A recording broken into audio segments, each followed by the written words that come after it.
un exercice ici sur la résolution d'une équation. Alors nous avons deux droites parallèles D1 et D2 et une droite D3 qui coupe D1 et D2 en ces deux points.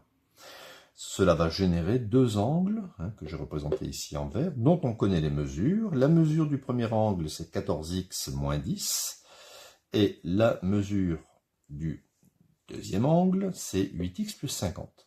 Et il faut trouver dans cet exercice petit x. Alors déjà, de façon générale, quand on a deux droites qui ne sont pas forcément parallèles, quand vous avez ici une séquente, eh bien ces angles ici sont appelés angles alternes internes, il faut le savoir, c'est du cours, et ces angles ne sont pas égaux.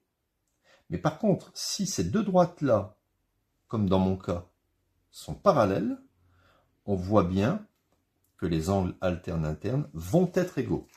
Bon, ça c'est du cours. Deux droites parallèles, ici coupées par une séquente, vont générer ici deux angles alternes internes égaux. Donc je vais faire une équation, je vais écrire la mesure du premier angle, 14x moins 10, est égale à la mesure du second angle, 8x plus 50. Donc je vais transposer plus 8x à gauche du égal et transposer moins 10 à droite du égal. Quand je transpose, je change de signe. Je vais donc obtenir 14x. Le moins 8x devient, le plus 8x devient moins 8x. 50 je le laisse, et le moins 10 devient plus 10.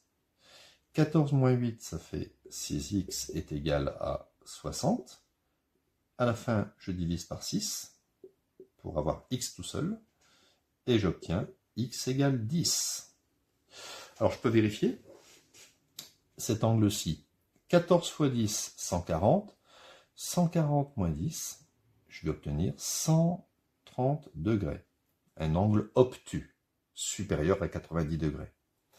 Ici, 8 fois 10, 80. 80 plus 50, 130. Vous voyez, donc on obtient l'égalité ici des angles alternes internes. Voilà, cet exercice est terminé.